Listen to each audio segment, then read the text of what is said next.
Hey, what's up? Welcome back din sa ating channel dito sa Mobs TV. Alright, so tayo nagbabalik muli mga kababayan at eto na nga, no, talaga ng mga nagkakagulo ngayon sa Senado mga kababayan dahil nga po dito sa usapin ng impeachment ni VP Sara Duterte, no? Kung kayo po ang tatanungin mga kababayan, dapat na nga bang ituloy, no? At wag nang pigilan pa itong impeachment na to? I-comment nyo po sa ibaba yung mga opinion na natin yung pag-usapan. Alright, so sabi nga po ni Senator Chis Escudero mga kababayan, ay hindi daw po siya susunod, no, dun sa mga sinasabi ng mga tao sa kanya. It's either pabor po yun o din dito po sa impeachment. It's either pabor sa impeachment o hindi pabor sa impeachment, pabor na ma-impeach si VP Sara o hindi pabor na ma-impeach si VP Sara. Hindi niya raw po yan papakinggan mga kababayan, diba? Pero ang tanong po ng taong bayan o sambayan ng Pilipino, bakit pinatagal nyo pa, no, kung hindi naman pala kayo pabor sa mga tao na yon at hindi kayo makikinig? Kaya naman itong si Senator Risa Hontiveros, ayan po, nasa ating screen ngayon mga kababayan, talaga namang kikilos na daw po sila mga kababayan, no, na maumpisahan na o mag-convene na sila, no, dito po sa impeachment ni VP Sara Duterte. Talagang pupuwersahin na nila itong si Senator Chis Escudero mga kababayan. Okay, so yan ang ating alamin ngayon at pag-uusapan. Pero syempre bago ang lahat, please don't forget to subscribe at pakilike naman po ang ating video. Maraming salamat po sa inyong suporta. Kunti na lang mga kababayan, makaka 300,000 subscribers na rin tayo. Maraming salamat po sa inyong suporta. Okay. So wag na natin itong patagalin mga babayan, no? Umpisahan na natin. Nako, grabe, no? Talaga namang puwersahin na mga babayan ng mga senador. Etong si Senator Chis Escudero, no, na ituloy na etong impeachment na to. Alamin natin etong naging mensahe ni Senator Risa Hontiveros sa kanyang latest na press conference. Let's go. Hindi tayo papayag na ang Senado pa ang susuway sa saligang batas. Oh. Kaya naman ngayong hapon, mamaya sa plenary, kikilos kami sa Senate minority para simulan namin ang aming konstitusyonal na tungkulin. Yan na mga babayan. We in the Senate minority will formally move to commence the opening rights in the impeachment trial of Vice President Sara Duterte. Yan na, pupuwersahin na nilang umpisahan o mag-convene na sila yan sa impeachment ni VP Sara Duterte. Naku po, eto na mga kababayan. Talagang mainit na sila dahil nga naman nadadamay na sila sa galit ng taong bayan, no? Hindi lang po ang certain tao, no, maging ang buong Senado, no? Kinukondena na po yan ng sambayan ng Pilipino. Galit na ang taong bayan. Bakit hindi nyo pa ituloy ang impeachment na yan? Ano pa bang inaantay? No, hindi natin maintindihan dito kay Senator Chis Escudero. Sabi nga ng mga babayan natin, nagpapalusot na lang daw. No? Ito, yari kayo ngayon. Tutuluyan na kayo, no, ng minority, mga babayan. O puwersahin na nila, may convene. Kabang-abang to. Mukhang magkakagulo nga mamaya sa Senado. Umpisa na nila, balik natin mga babayan ha. Let's go. Kaya naman ngayong hapon, Yan na. mamaya sa plenary, kikilos kami sa Senate minority para simulan namin ang aming konstitusyonal na tungkulin. We in the Senate minority will formally move to commence the opening rights in the impeachment trial of Vice President Sara Duterte. Yan na. Senate Minority Leader Aquilino Pimentel III and I will move to allow Senate President Francis Escudero to take his oath as presiding officer of the impeachment court Nako. and to administer the prescribed oath to all members of the Senate as judges of the impeachment court. Sagot na. We will also move for the Senate to convene as an impeachment court and for the articles of impeachment received from the House of Representatives last February to be formally presented to the body. Wala pa tayo sa trial proper. Opening rights pa lamang. Panunumpa at formalidad. Hindi ito aabuti ng 1 oras. Yan ha. So, let's not pretend that 1 hour is too much to ask. Diba? Hindi daw po aabuti ng 1 oras. No? Alam mo taon sino yung nagsabi ng senator, si Tito Sen ata yun eh, na bago sila nag-break nung nakaraan, nung February, mga babayan, halos 3 oras pa sila sa Senate. So that time pa lang pala, pwede na nilang i-convene. No? Pwede na silang manumpa. Diba? Ano pang nangyari? Ba't pinatagal ng 4 na buwan? Anong meron? Diba? Linaw mo sinabi, oh. Panunumpa at formalidad. Hindi ito aabuti ng 1 oras. Oh. So, let's not pretend that 1 hour is too much to ask. Kung ibang panukala sa plenary, umaabot tayo sa hating gabi. Sa tingin ko, kaya nating humanap ng oras para dito. We have 3 full days of session left. Yun, no? Dung ano ata, may mga date ata yung mga senator na. Kaya nagmamadali silang umuwi. Which can last up to midnight, as they have in recent days. Yun naman pala eh. We may have only 3 days, but 3 days is not nothing. The Senate must not be heedless and callous to the growing calls for the institution to fulfill its mandate and begin the impeachment trial. Nandyan ang simbahan at ang iba't ibang grupong relihiyoso, ang mga abogado, ang mga law schools at universidad, ang mismong mga bumalangkas ng ating saligang batas. Nabulol na. Sina former Supreme Court Justice Adolf Ascuna, sina Attorney Rene Sarmiento, at Attorney Christian Monsod. Lahat sila nagsasabing kumilos na ang Senado. Diba? Yan yung mga bumalangkas ng saligang batas natin. No? Tapos, etong si Senator Chis Escudero, parang sinisisi niya pa sila. Dapat daw nilagay nila doon, hindi forthwith.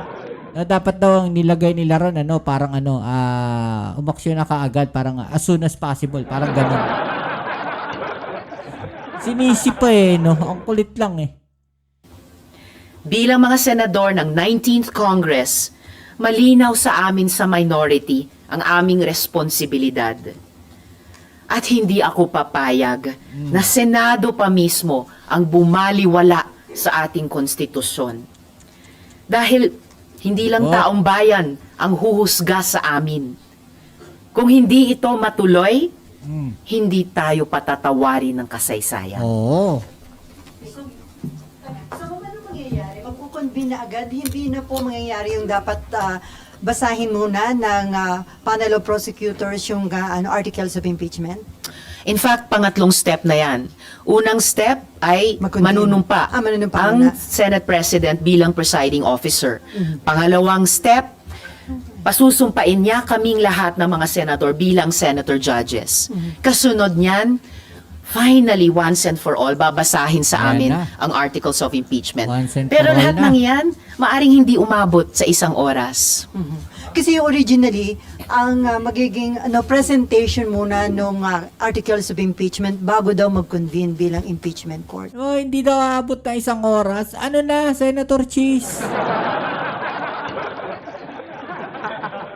Di mamaya mismo, mamayang after ng session ninyo, umpisahan nyo na, convene nyo na. Ba't pinatatagal nyo pa sa June 11? Hindi naman pala. Diba? Ayon sa pagkaalam namin sa konstitusyon at sa rules of impeachment, yung kwinento ko po yung sequence of events. Manumpa ang presiding officer, manumpa ang senator judges, babasahin ang articles of impeachment. Kailangan po ba yung prosecution team ng House yung magbasa on the floor nung articles of impeachment o pwede na yung Senate Secretary as the clerk of court ng impeachment court?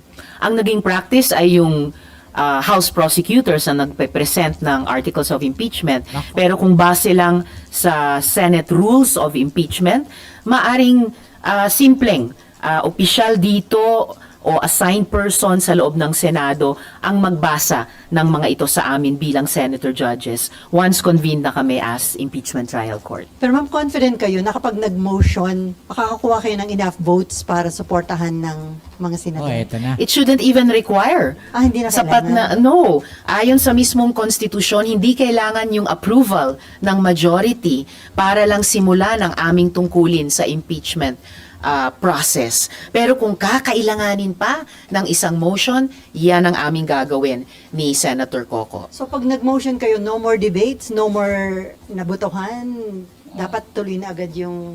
Ideally, sasabihin lang ni Senate President na inaaprubahan niya yung aming motion. Kasi even that, hindi na sana kakailanganin kung lamang sinunod namin ang konstitusyon na upon receipt of the articles of impeachment transmitted by the House, forthwith, ituloy na namin ngayong linggo ang Senate impeachment trial. Sen? Ba't ngayon po, bakit hindi po yung June 2 nung pagka-resume nyo, iniraise nyo na po agad yung issue na to? Na dapat makonvene? Dahil batay sa konstitusyon at batay sa naging practice kahit nung nakaraang mga impeachment trials, hindi na kinailangan ng kumbaga lesser mortal tulad ng isang motion sa floor para lang gawin ang pinakamataas na utos at obligasyon na nanduroon na sa konstitusyon. But since we are here now, kumbaga last 3 days na lamang, down to the wire tayo, sige, kahit yung extraordinary motion ng pagmo-motion pa sa floor, gagawin namin. Kahit ideally, kung ginagawa lang ng Senado ang aming talagang tungkulin, ayon sa konstitusyon, dapat sana hindi na kailangan ito. But what prompted you po na gawin to mamaya? Dahil huling 3 araw na po natin sa 19th Congress, kailangan, kung hindi man nung February 5, kung hindi man nung June 2, ngayong June 9 onwards to 11, simulan na po namin ang impeachment trial. Kasi ilang beses sinasabi ni SP Cheese na very powerful ang plenary. So parang laging decision ng plenary ang masusunod. Very powerful ang plenary sa aming legislative functions. Most powerful, above all, above the Senate, above the House, above the Supreme Court, even above the President, most powerful ay ang konstitusyon. At sinasabi sa konstitusyon, hiwalay ang aming legislative functions kung saan most powerful kami bilang Senado sa non-legislative functions. Magkahiwalay yung dalawang iyon. At sa non-legislative function ng impeachment trial, wala nang ibang kailangan magsalita kundi ang konstitusyon mismo kung amin lamang pakinggan at sundin. Si SP Cheese po kasi, he's under the belief na kahit may mag-motion, kailangan pa rin pagbotohan ng plenary. If it comes to that, since he is the presiding officer, do you think you will have the support po ng majority of the senators if it comes to a vote? Unang-una na, sa plenary ng session bilang Senado, pwedeng ang presiding officer mismo, ang Senate President o ang presiding officer, ang mag-approve or reject ng isang motion. Hindi kailangan kaagad ipasa sa amin para pagbotohan ang bawat motion, kahit simpleng motion. Ganon din, pag dito sa usapin ng impeachment trial, we will still be a Senate, magmo-motion kami. The Senate President has all the power and I would say the obligation na to rule favorably sa motion namin iyon. Kung kailangan pang umabot sa pagboto, kung ipasa pa niya sa amin sa plenary, well, nakikita nyo naman po habang dumadaan ang mga araw, dumadami mismong mga kasama namin sa majority na nag-on the record na payag sila or sasang-ayon sila na simulan na namin ang impeachment trial. Yun na nga. Nandyan si Senator Alan Peter Cayetano, si Senator J.V. Ejercito, si Senator Sherwin Gatchalian, at si Senator Jinggoy. SP Pro Temp Jinggoy Estrada. Ma'am, yung pag-convene po ba ng Senate as an impeachment court, is that optional? Oh, definitely not. Definitely not. Kapag ang maging pananaw namin at ugali namin ay optional lang, yung pag-convene bilang impeachment court, susuwayin namin ang konstitusyon. Kami pa, Senado. At yun yung sinabi ko kanina na hindi kami papayag sa minority. Hindi ako papayag bilang senador na kami pa ang Senado ang susuway sa konstitusyon. Yun na nga, di ba? Ma'am, ito Senator Bada, nagkaroon kayo ng concern na mukhang may move to kill the impeachment case arbitrarily. Kaya nag-decide na kayo na mag-motion to it. Well, sila na ang nagsasabi na bukod sa convict or acquit decision, may option pa na dismiss. Walang ganun po sa konstitusyon. Wala rin pong ganun sa rules on impeachment. No? Sila na yung pinapaaga yung valedictory speeches ng mga graduating senators. May lumalabas na kung ano-anong mga concerns na, ay, kung magva-valedictory na sa Martes, baka kulang ang mga tao sa Miyerkules. And alam naman natin, kailangan natin ng sacrosanct quorum na yan to transact business. Kaya ngayon pa lang, kahit frustrated kami na hindi kami simpleng sumunod sa iutos ng konstitusyon na pagtanggap ng articles of impeachment, forthwith, proceed with trial. So itong huling linggo, itong huling 3 araw ng sesyon, sige, gagawin namin yung extraordinary motion para lamang simulan yung opening rights ng impeachment trial. Kung magsi-start po today yung opening rights, Yes. sa timeline po ninyo, ano po yung nakikita po ng minority na timeline? Kasi po si Sentol ay, ang sabi po niya, possible to conclude the trial by June 30. Kayo po ba, anong timeline po ninyo sa minority? Wala po kaming binubuong or ipinapanukalang timeline kasi opening rights pa lang nga, hindi pa magawa-gawa Oo eh. nga, So we diba? want to get Tagal-tagal. over this first. Dapat hindi siya naging hurdle. Pero naging hurdle pa. We just want to get over this first hurdle.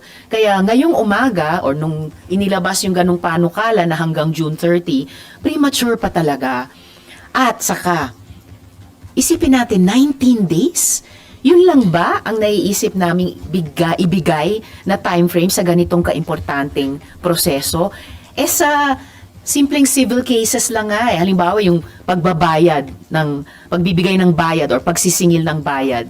Ang rules of court nagbibigay po ng 30 araw para doon.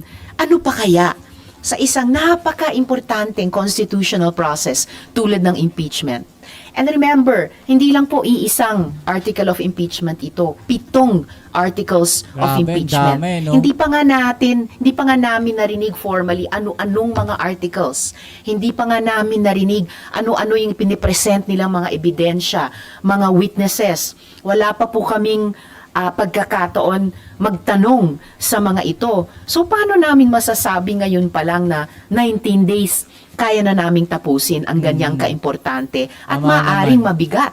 Kasi meron lang kaming chance matimbang gaano kabigat ba, gaano katagal namin kailangang tanungin ito kapag narinig na namin. Hanggang ngayon, hindi pa napagbigyan yung prosesong iyon. Hindi po ito wala pong express lane sa impeachment. Hindi rin siya online shopping na may express delivery.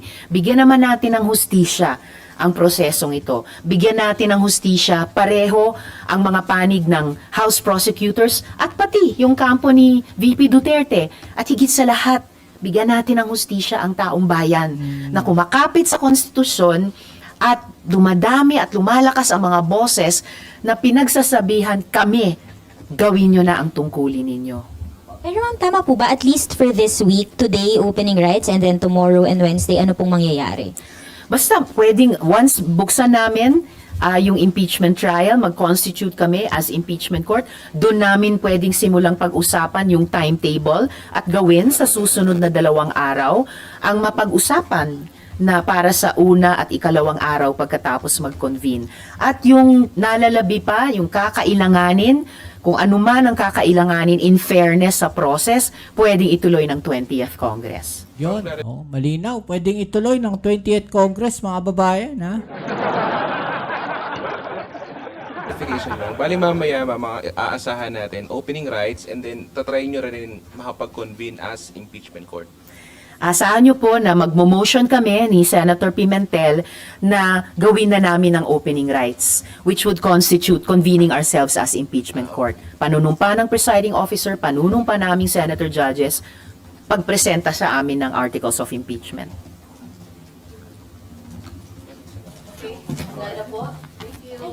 Yes. Kailangan po na within the day, masabihan na din po yung Kamara kung may reading, mapresenta na yung articles of impeachment, paano po yung mangyayari? Well, kung mabalitaan na nila ito, yung aming gagawing motion, nasa sa kanila na po.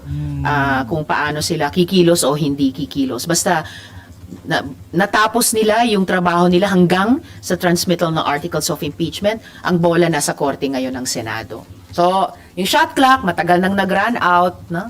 Time to move and not a moment more to lose. Yan mga kababayan. Time to move na raw, mga kababayan. Okay, so ano kaya masasabi nyo dito, mga kababayan? No? Kasi talaga namang ang Senado ay kinakalampag na, no, ng taong bayan. Especially, eto nga po si Senator Chis Escudero. Talaga namang marami ng tao ang nagagalit sa kanya. No? Marami ng tao ang nagagalit sa Senado.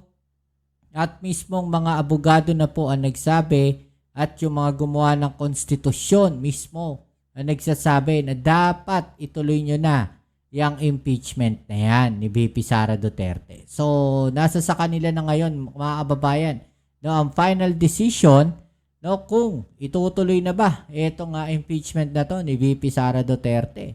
'Di ba? Yan na yung inaantay ng taong bayan eh. Yan na yung inaantay ng sambayan ng Pilipino.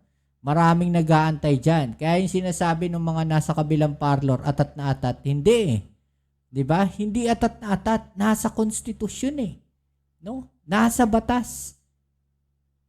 No? Sinasabi, nasa batas na dapat na-receive nila yung impeachment na yan. Dapat on the spot, nag-convene sila. Pero pinatagal nila ng ilang buwan. So, walang sense talaga yung mga sinasabi ng mga DDS dahil lang nakikita natin ay humahanap na lamang sila, no, ng mga dahilan nila. Okay, so yan, anong masasabi niyo dyan, mga kababayan? No, ito ay komento ko lamang at nakikita rin natin sa komento ng mga kababayan natin. 'Di ba? Yan din yung mga nakikita natin eh. 'Di ba? So ano masasabi niyo diyan? Ay, comment niyo lang po sa ibaba ang inyong mga opinion at atin yung pag-usapan. Alright? So yan muli, kita-kits tayo sa ating next video upload. Ito ang inyong Kuya Mobs dito sa Mobs TV. Peace. Amen.